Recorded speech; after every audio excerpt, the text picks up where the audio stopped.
Allez, bonjour à tous et bienvenue dans cette nouvelle vidéo.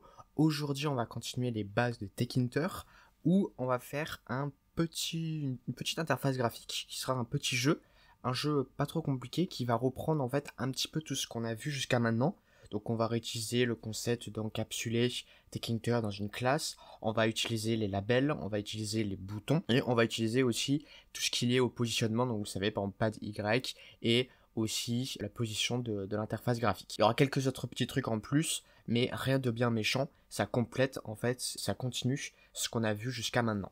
Alors, le jeu qu'on va faire, c'est un jeu qui s'appelle le jeu 421 ou 421, je sais pas trop comment on le prononce. Le truc, c'est pas compliqué, nous avons 2 dés, non, on en a 3, super, on commence par un fail, où en fait le but c'est, on va lancer chaque dé, le jeu se termine quand on arrive à avoir 4, 2 et 1. Donc un dé qui nous donne 4, un autre qui nous donne 2 et un autre qui nous donne 1. L'ordre n'a pas d'importance, le D1 peut avoir n'importe quel chiffre, le D2 pareil et le D3 pareil. Donc voici comment se présente cette interface graphique. Aussi un autre truc qui va apparaître, c'est le nombre de coups ou le nombre de lancers de dés qu'il nous aura fallu pour obtenir 421 ou 421. Donc on a un bouton, donc chaque bouton correspond à un dé, ok, et on a d'autres boutons, donc quitter et rejouer. Rejouer, vous pouvez voir, il est éclairci, ça veut dire qu'il est désactivé. Ça veut dire que vous ne pouvez pas l'utiliser pour l'instant. On ne pourra l'utiliser que quand le jeu sera terminé. Donc ça c'est un truc qui est assez cool aussi qu'on va voir, c'est comment faire des boutons qui ne sont activables que à certains moments. Alors, donc je vais commencer à lancer, donc j'ai lancé D1 comme vous pouvez le voir, et là maintenant j'ai un 6 à la place du point d'interrogation. Ensuite je peux faire D2 par exemple, D3.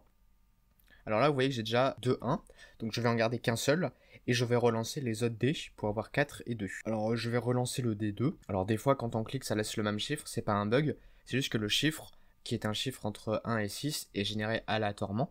Et donc, des fois, ça peut être possible d'avoir le même chiffre après plusieurs lancers. Ok, voilà, donc là, il ne nous reste plus que le 4 à avoir. Et voilà. Et là, il y a marqué gagner en 13 coups. Et là, comme vous pouvez voir, rejouer devient visible. Il est plus blanc, enfin gris clair comme avant. Et vous pouvez voir que lancer D1, D2, D3 ne fonctionne plus. Ils ont été désactivés parce que le jeu est terminé. Donc ensuite, je peux cliquer sur rejouer. Et rejouer, vous pouvez voir le bouton redevient invisible, enfin pas invisible mais désactivé, donc avec une couleur gris clair. Et là pareil, je vais relancer mes dés. Et voilà, là j'ai gagné en 6 coups, donc c'est assez rapide. Et comme vous pouvez le voir, là l'organisation du 4, du 2 et du 1 n'est pas le même que 4, 2, 1, c'est pas dans l'ordre. Là on a 1, puis 4, puis 2, mais ça n'empêche que c'est quand même bon. Voilà, ensuite je peux cliquer sur rejouer et recommencer. Et si j'ai envie, je peux cliquer sur quitter et ça me ferme la fenêtre. Voilà. Alors, ce que vous allez faire, c'est que pour pouvoir coder ce jeu, vous allez créer un nouveau fichier Python. Moi, je l'ai appelé 421.py par exemple. Et ensuite, ce qu'on va faire, c'est qu'on va importer Tekinter as TK, comme d'habitude, j'ai envie de dire. Enfin, c'est le truc qu'on fait depuis le début. Et là, ce qu'on va faire, c'est qu'on va importer la librairie random. La librairie random, pour ceux qui ne la connaissent pas, c'est une librairie qui vous permet de faire des fonctions qui sont liées au hasard. Donc, par exemple, générer des nombres dans un certain intervalle, prendre un item au hasard dans une liste, etc. Donc, tous les trucs liés au hasard. Ensuite, on va faire un code que vous connaissez déjà un petit peu, c'est on va faire classe window tk.tk et on va faire en fait un héritage. C'est-à-dire que cette classe window va hériter de tk.tk, donc de l'objet tk, qui est l'objet qui nous permet de faire notre interface graphique. Ensuite, on va faire un constructeur avec def __ init __ self width est égal à 400 et height qui est égal à 400. Donc ça, c'est les deux valeurs en fait pour la taille de notre fenêtre, la largeur width et la hauteur height. Voilà. Ensuite, on fait super.__init __. Pourquoi ? Parce que nous faisons un héritage avec tk. Ensuite, on va créer tous les attributs que nous avons besoin. Alors, qu'est-ce qu'on a besoin comme attribut ? Alors, on va essayer d'éviter de trop les regarder, mais parce que ça risque peut-être de vous déstabiliser un petit peu, parce qu'il y en a quand même beaucoup. Alors, ce qu'il nous faut, c'est déjà, il faut qu'on sache le nombre de dés qu'on va avoir. Ensuite, on peut avoir besoin d'un titre. Ensuite, on peut avoir besoin en fait de variables ou d'attributs pour la taille de notre fenêtre. Ensuite, il va nous falloir des labels, donc c'est-à-dire pour afficher le jeu, enfin le nom du jeu. Vous voyez, donc il nous faudra un label ici, un label ici, un label ici, un label ici. Ensuite, il nous faudra 3 boutons pour les dés. Ensuite, il nous faudra 2 boutons, un pour rejouer et un pour quitter. Il nous faudra aussi modifier la couleur de fond. Les boutons, ce sera pas trop compliqué pour les positionner parce que comme vous pouvez le voir, ils sont juste centrés en fait, donc c'est leur positionnement par défaut. Là vous pouvez voir qu'il y a un petit fossé, parce qu'en fait ce sera aussi le texte pour afficher le nombre de coups. Donc il faudra stocker aussi le nombre de coups, enfin le nombre de lancers de dés, et il faudra aussi un nouveau label qui sera affiché quand on aura complété le 4 de 1. Alors, on va commencer par self.endDice, donc ça c'est le nombre de dés. Donc là, on met à 3. Ensuite, self.title, donc ça c'est un truc qu'on a déjà vu aussi, c'est le titre du jeu, ou le titre de l'interface graphique. Ensuite, screen width et screen height, ça c'est un truc qu'on avait vu aussi, que je vous ai parlé dans la partie classe, c'est qu'en fait ça va nous servir avec POSIX et POSY pour en fait lancer notre interface graphique qui sera au centre de l'écran de l'ordinateur. Et ça, ce sera géré grâce à Geometry qui va prendre la largeur et la hauteur de l'interface graphique, qui sera donc width et height, qui ont des valeurs par défaut de 400 et 400. Si on les change lors de l'instance, ce sera les nouvelles valeurs alors. Et on ajoute POSIX et POSY. Donc ça, ce sera pour dire quelle est la position où on va mettre notre interface graphique. Ok, ensuite, comme je vous l'ai dit, il va nous falloir une couleur de fond bleu. Et bien pour cela, on va faire self.config.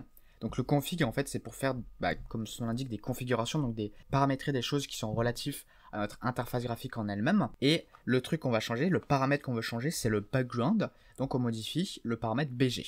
BG pour background. Et là, je mets une chaîne de caractères qui s'appelle light blue, qui est la couleur bleue, du coup bleu clair, comme vous avez pu le voir dans l'interface graphique, enfin le fond de l'interface graphique. Ensuite, on va commencer avec les labels.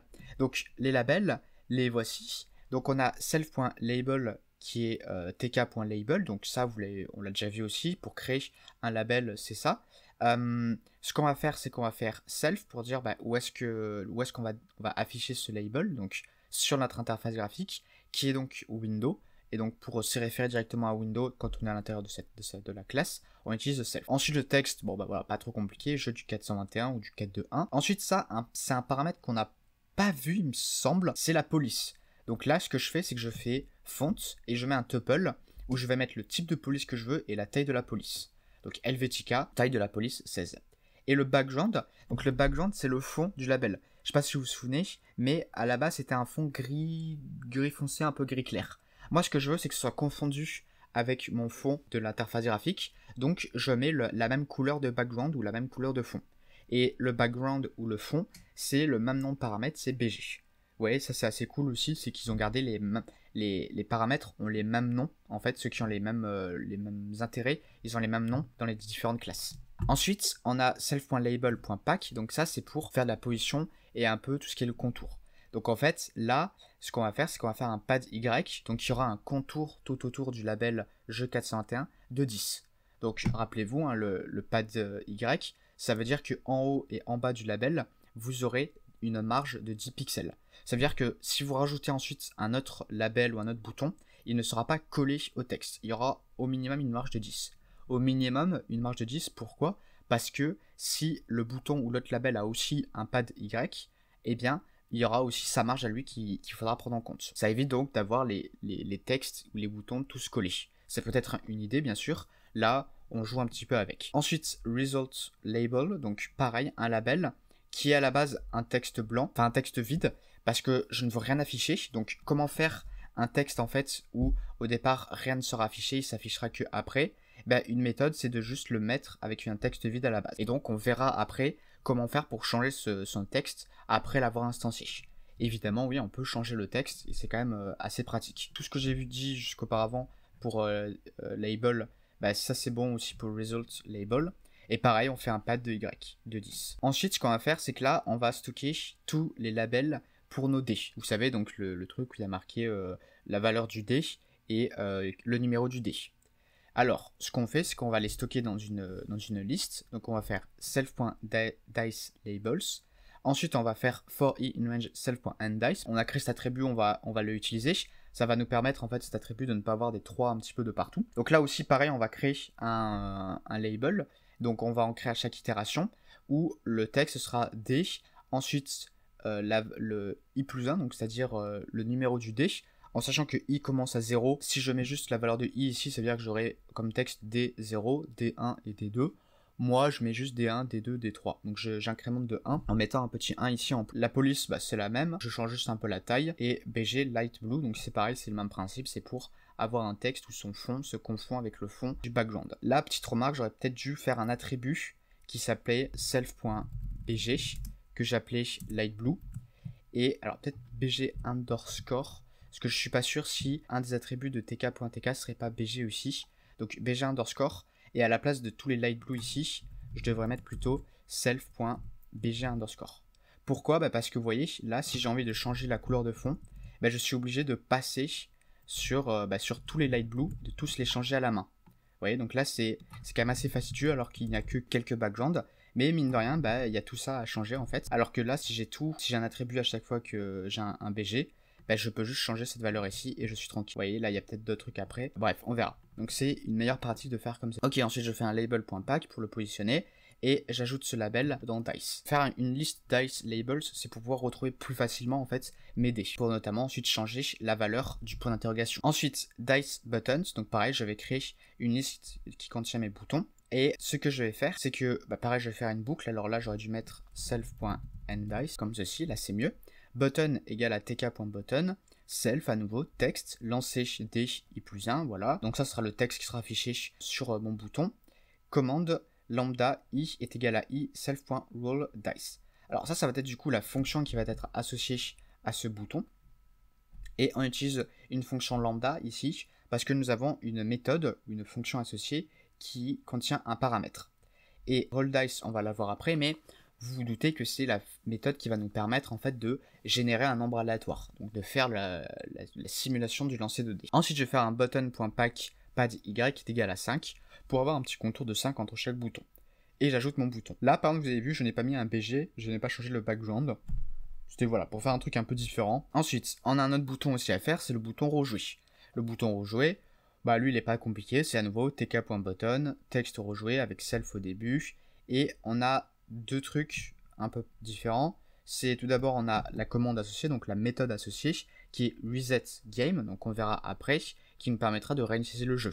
La réinitialisation, vous allez voir, c'est pas bien compliqué. Ça veut juste dire qu'on va remettre texte de base ici, et on va aussi désactiver le bouton replay qu'on a activé. Donc pour le désactiver, en fait, c'est un paramètre qui s'appelle state, et vous pouvez voir que vous en avez 3 disponibles, normal, active et disabled. Disabled, donc c'est celui que j'ai mis ici, donc moi j'ai pas mis avec les chaînes de caractères comme il me propose, j'ai mis tk.disabled, c'est pareil. Donc ça veut dire qu'en fait on pourra pas appuyer dessus, comme vous avez pu le voir, c'est-à-dire qu'il sera un peu gris, et même quand un gris clair, et quand j'appuie dessus, vous avez vu, ça ne fait absolument rien. Voilà, ensuite pareil, je mets un petit padding. Et enfin, le dernier bouton qui est Quit Button, qui est un bouton qu'on avait déjà vu auparavant, prend les mêmes trucs, donc c'est-à-dire que j'ai repris le code qu'on avait fait, où notamment la commande ou la méthode associée, c'est self.destroy, qui est une méthode en fait qui permet de fermer l'interface graphique. Et Active Background, c'est quand on a cliqué dessus, donc Active, c'est quand on clique sur le bouton, et bien c'est Red, donc c'est-à-dire qu'il aura un fond rouge. Et je le positionne tout en bas avec un padding en Y de 10. Ok, et ensuite on a deux autres attributs. Donc le self.rollsCount, donc ça c'est ce que j'avais dit, il faut compter le nombre de lancers de dés. Et dice values, donc ce sera les valeurs de nos 3 dés qui seront stockés ici.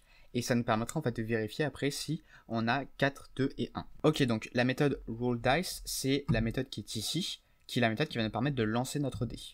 Donc ce qu'on fait, c'est qu'on prend un index en paramètre, donc c'est la valeur ici, ok, donc ça sera notre numéro de dé, dice values, donc le DI, sa valeur dans dice values sera la valeur à l'index i, ok, le IMD a sa valeur qui est stockée dans l'index i de dice values. Et ce qu'on va faire, c'est qu'on va stocker random.randint 1, 6, donc c'est à dire qu'on aura un entier généré aléatoirement entre 1 et 6. Ensuite, self.diceLabels, donc on va récupérer cette fois-ci notre dé qui se trouve à l'index index ou à l'index i ici. Mais c'est pareil, c'est cet index ici, la valeur de cet index. Et on va faire un point config. Donc à nouveau, le config, on l'avait déjà vu, c'est comme ici. C'est pour changer un des paramètres de notre widget. Là, ce qu'on veut changer, c'est le texte. Ok. Donc ce qu'on va faire, c'est qu'on va faire texte égal à, avec une f-string, d index plus 1, donc c'est le même truc qu'on a ici, ok, 2 points ensuite, espace, et là on met pas un point d'interrogation, on met la valeur qui est contenue dans dice values à l'index index. Et après ce qu'on fait, c'est qu'on fait un check win, donc c'est à dire quand l'utilisateur a cliqué sur un des boutons, sur un des dés, eh bien on va vérifier si on a terminé le jeu ou pas, c'est à dire qu'on a atteint 4, 2 et 1, nos dés nous ont donné 4, 2 et 1. Donc si c'est ici, check win, Donc c'est pas si c'est ici. Check win. Donc tout d'abord on incrémente de 1 rolls count. Pourquoi? Bah parce qu'on l'a pas fait ici. On aurait pu le faire dans roll dice. Ça aurait pu fonctionner, il n'y avait pas de souci. Mais là ça revient exactement au même en fait. C'est comme si cette ligne là était ici en fait. Mais voilà, je l'ai mis dans check win. C'est pareil, hein. Si vous voulez la mettre dans roll dice, c'est pareil. Le tout c'est de ne pas l'avoir deux fois et de l'avoir ici, ou exclusivement. Ensuite, sorted dice. Donc ça, ce qu'on va faire, c'est qu'on va trier nos dés. Donc ça va nous permettre de les trier dans l'ordre croissant. Et comme ça, au moins, on va pouvoir faire juste un if sorted dice égale à liste 1, 2, 4. Donc ça va nous permettre en fait de vérifier si on a bien 1, 2 et 4, peu importe leur ordre. Mais en fait, nous, on va ordonner d'une certaine manière pour pouvoir faire la vérification. Sinon, ce qu'on aurait pu faire, c'est qu'on aurait pu parcourir chaque élément. Il aurait fallu vérifier si un élément est égal à 1, 2 ou 4. Et ensuite, donc, dire, ok, donc, par exemple, s'il est égal à 2, ok, on a déjà trouvé le 2. Regardez les autres éléments. Si l'autre est égal à 2, étant donné qu'on a déjà 2 qui a déjà été trouvé, alors on change rien. Et regardez ensuite si l'autre il est égal à 1 ou 4. Ça aurait été peut-être un code un peu trop compliqué. Possible, un peu compliqué. Et aussi, self.dice values ne va pas avoir ses valeurs de changer, tout simplement parce que on a sorted en fait qui va nous donner une nouvelle liste. En fait, on ne va pas toucher au tri, aux valeurs, enfin à l'ordre des valeurs de dice values. On va en fait stocker la liste triée qui correspond au tri de la liste de dice values, self.dice values, dans une nouvelle liste complètement indépendante. Voilà. Ensuite, donc si on a bien 1, 2 et 4, alors ce qu'on fait, c'est qu'on fait resultLabel.config. Donc en fait, ce qu'on va faire, c'est qu'on va mettre du texte cette fois-ci dans resultLabel parce que au départ, il n'y avait rien. On va lui mettre gagner en self.rollsCount coup. Ou on aurait pu mettre à la place de coup lancer ou nombre de dés. Enfin, vous mettez ce que vous voulez, c'est juste un petit détail. Et ensuite, ce qu'on va faire, c'est qu'on va désactiver chacun de nos boutons qui correspondent au dés. Et ce qu'on fait, c'est qu'on fait for button in self.dice buttons, button.config, state est égal à tk.disabled, comme on avait fait ici. On les désactive, et self.replay button config est égal à, ensuite on met entre parenthèses, state est égal à tk.normal, ça veut dire que on peut maintenant cliquer dessus. Et ensuite, on va avoir la dernière méthode qui est reset game, donc qui est la méthode associée au replay button, qui permet de réinitialiser le jeu. Et comment on fait ça? C'est pas compliqué, en fait, on réutilise en fait toutes nos valeurs qu'on a modifiées. Donc on a modifié rolls count et dice values. Donc rolls count on le met à 0, dice values on met à une liste de 0, 0, 0, parce que c'est la valeur en fait par défaut ici. Et ensuite, ce qu'on va faire, c'est qu'on va faire on va tout d'abord changer aussi ça. Donc on va enlever le texte en fait de result label pour le rendre entre guillemets invisible. Enfin, on le met pas vraiment invisible parce qu'en fait juste ce qu'on fait, c'est qu'on enlève le texte associé, donc il n'a rien à afficher. Et ensuite, on fait for i in range 3. Alors là, j'aurais peut-être dû mettre à nouveau self.nDice. Voilà. Et ce qu'on va faire, c'est qu'on va faire self.dice labels entre crochets i.config. Et là, on va remettre le texte en fait de base qu'on avait ici. Vous voyez, le numéro du dé avec un point d'interrogation. Ensuite, dice buttons, parce qu'on va faire, c'est qu'on va remettre son état à normal. Donc on fait pour cela .config state égale à tk.normal, ce qui va nous permettre de pouvoir réappuyer sur les boutons des dés. Et self.replaybutton.config state est égal à tk.disabled.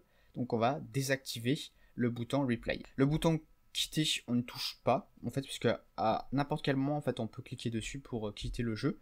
Donc on n'a pas besoin de le toucher dans Reset Game ou dans Check Win ou quoi. Et voilà, la classe est terminée.